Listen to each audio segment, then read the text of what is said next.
a frightening and exciting horror story titled The Dead Woman. Not recommended for the faint-hearted.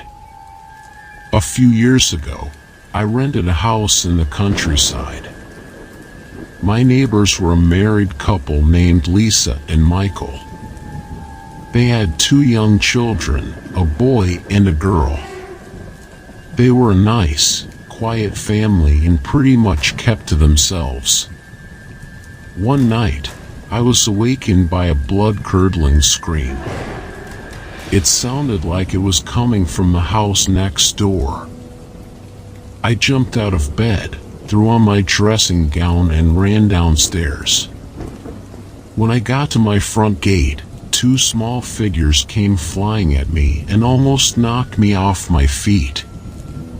I realized it was the kids who lived next door, but I was stunned by their appearance. The boy was in his pajamas and the girl was in her nightie. Their faces were deathly pale and they looked up at me with terror in their eyes. Both kids held on to me and began to cry. Their mother came rushing towards us and I could see she was terrified as well. "What happened?" I asked. "I heard screams. There's someone in our house," Lisa gasped, her voice shaking with fear. I heard someone in the kitchen. I was too afraid to go check. Then I heard someone climbing the stairs and I heard the door to my children's bedroom opening. Then I heard my daughter screaming. It was terrible. I immediately got the kids and we ran out. "Did you see who it was?" I asked. "No," she replied. The children ran out of the bedroom. I didn't dare to check it. "Please help us. We need to call the police." I looked at the children, still trembling with fear. "Where's their father?" I asked. "He's working the night shift," Lisa said. I told them to go into my house and call the police. She thanked me, took her children by the hand and ran to my house. I decided to check out their house. The front door was standing open. It was dark and silent. All of a sudden, I felt a cold chill run down my spine. I had the strangest feeling that someone was watching me. In the back of my mind, a little voice kept telling me, "It's a trap." I don't know what came over me, but at that moment, I was very scared.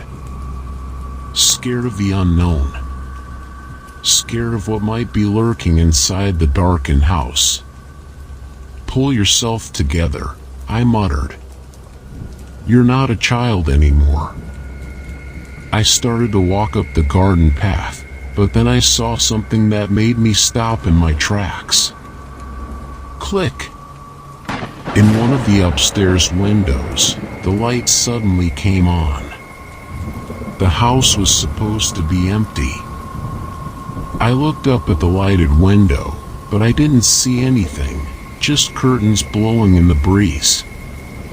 "There's something up there," the little voice in my head whispered. "And it's not afraid of being found. In fact, it wants you to find it." I tried to tell myself I was just being silly. How stupid was it for an adult man to be afraid to go into a house because he is afraid of ghosts? If it's a thief, I thought to myself, then why would they switch on the lights? Click! The light turned off. What the hell? I thought and took a few steps back. I still did not see anything in the darkness, but I felt goosebumps rising on my skin. Click! The light turned on again. When I looked up at the window, my heart skipped a beat. There was a dark figure standing there. It was a woman. Her skin was taut and shriveled, and her hair was long and unkempt. She looked like a corpse. She just stared down at me with her hollow, empty eye sockets, and she smiled a dead smile. Click! The light went out. I turned and ran back to my own house. When I got to my front door, I banged on it until the neighbor lady let me in. She looked at me with a mixture of fear and anxiety. My face was pale and my eyes were so frightened that the children began to cry again. Water, I panted. I need water. Lisa grabbed a glass, filled it with water, and handed it to me. I downed it in one gulp. My heart was pounding, and I had broken into a cold sweat. I was afraid that I was having a heart attack. Did you call the police? I asked, trying to pull myself together. They're on their way, she said. Did you check the house? Let's just wait for the police, I replied. A few minutes later, the police finally arrived. They searched the house from top to bottom, but they didn't find any thief. There was no one there at all. The police questioned the neighbors, but nobody had seen or heard anything. When they questioned me, I didn't tell them what I had seen. What could I tell them?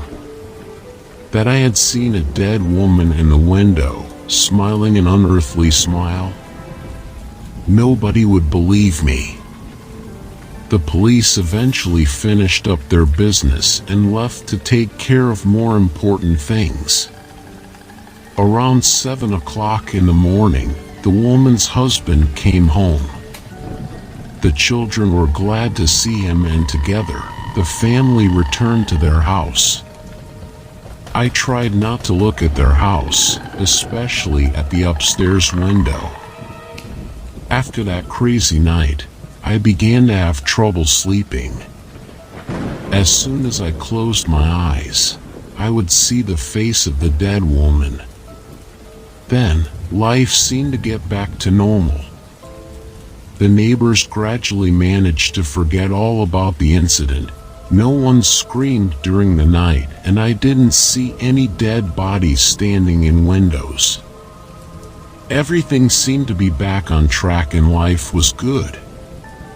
But one evening, about a month later, I heard someone knocking on my front door. The knock was loud and strong. They kept banging and banging as if they were going to break my door down. I looked through the peephole and saw that it was the neighbor lady, Lisa.